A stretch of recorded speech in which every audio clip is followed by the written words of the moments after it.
कुछ दिन पहले एक फेसबुक पर हम पोस्ट किए थे। कुछ विद्यार्थी जो था एक वीडियो रील टाइप के बना करके कम सेकंड का और हमको व्हाट्सएप पर भेजा था। तो उस चीज़ को हम फेसबुक पर पोस्ट किए थे और उसमें बात उसमें था, बहुत कम था उसमें समय, मैंने कम समय का वीडियो था। तो बात उसमें था कि एक बेटी का दर्द एक बेटी वाला जान सकता है और एक बहन का दर्द एक बहन वाला ही जान सकता है। इसलिए सभी व्यक्ति अपने बेटी का शादी उस घर में करे जिस घर में बेटी हो। बस इतना ही बात था, उसके बाद नहीं और कोनो। उतना ही समय का एक विद्यार्थी वीडियो काट करके वो भेजा था। किसी दिन हम क्लास में इस बात को समझा रहे थे। तो बात क्या था इसमें देखिए, जिसमें कारण कि कुछ आदमी जो था उसमें बहुत अच्छा बात कहा कि सर बहुत अच्छी बात है, और कुछ आदमी का जो था बड़ा दिक्कत हो गया कि इस तरह का पोस्ट क्यों किए। जिसको बहन नहीं है वही बहन के दर्द जानते हैं, जिसके घर में बेटी नहीं है वो बेटी के लिए ललायत रहते हैं, वो बेटी का दर्द को जानते हैं।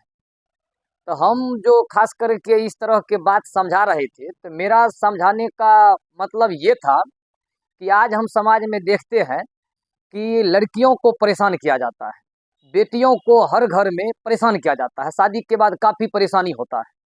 तो हम जो अध्ययन किए थे तो हम उसी बात को समझा रहे थे कि एक बेटी जब घर में जन्म लेते हैं तो उस समय बेटी को लोग पाल करके, बड़ा करके, पोस करके, पढ़ा करके, लिखा करके उसको पूरे एक अच्छा इंसान बनाते हैं, एक माता पिता।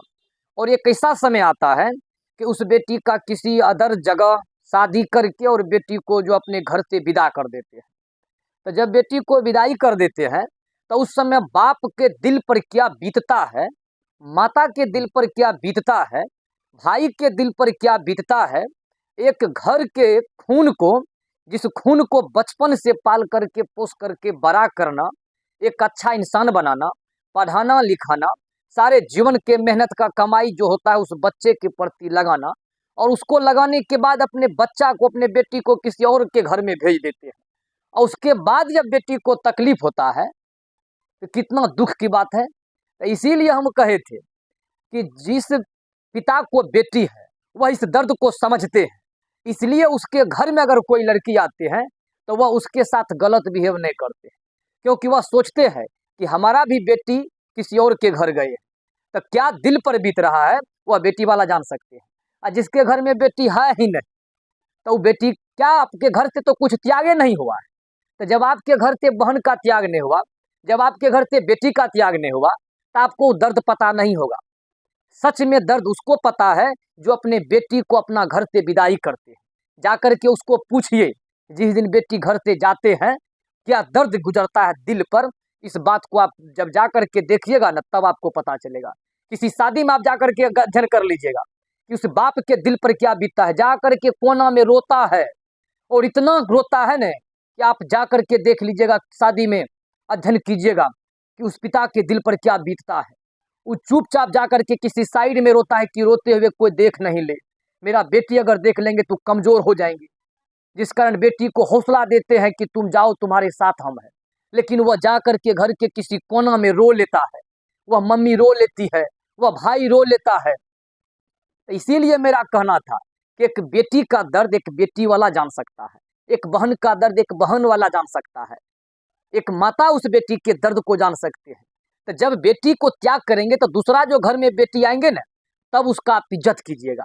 और जब बेटी आपके घर में है ही नहीं, तब आपको कोई दया नाम का चीज नहीं है। बेटी को त्यागना, घर से विदाई करना क्या चीज होता है, ये चीज को आपको महसूस नहीं होगा। आप कभी जाकर के जीवन में शादी विवाह में जाकर के और उस बेटी वाला पर आप अध्ययन करिएगा, आपको सच्चाई पता चल जाएगा कि इस बेटी वाले के दिल पर क्या बीतता है, तब आपको पता चलेगा। इसलिए झूठ से आप किसी भी बात पर अध्ययन बिना किए किसी में टपक जाते हैं, कुछ आकर के लिख देते हैं, कुछ आकर के पढ़ देते हैं। विचार करिए, किसी भी बात पर डायरेक्ट रिप्लाई देने से पहले चिंतन करिए, मंथन करिए, और तब उस पर अपना विचार को प्रकट करिए। आपके विचारों को बहुत व्यक्ति पढ़ता है, बहुत व्यक्ति सुनता है। हमेशा सोचे कि उससे आदमी के जीवन पर क्या प्रभाव पड़ेगा। इसलिए सोच समझ करके लिखना चाहिए और सोच समझ करके बोलना चाहिए, कुछ से कुछ नहीं करना चाहिए। इसलिए हम लोग के पास जब कोई बेटी वाला आते हैं, उस दर्द को हम लोग देखते हैं, आंख से आंसू जाने लगता है। उस बाप के दर्द को इतना बाप इसका ललायित रहते हैं, मेरा बेटी पढ़ करके ये बन जाए, मेरा बेटा पढ़ करके ये बन जाए। इसीलिए हमको कहने का यही मतलब था। लेकिन कुछ व्यक्ति जिसको ना समझ है, जिसको विचार करने का कोई ताल्लुकात नहीं है, केवल बस झूठ-फूस का आ करके टपक करके उल्टा-पुल्टा लिख करके निकल जाते हैं। इसलिए कोई भी बात पर अपना राय देने से पहले उस पर विचार करना चाहिए।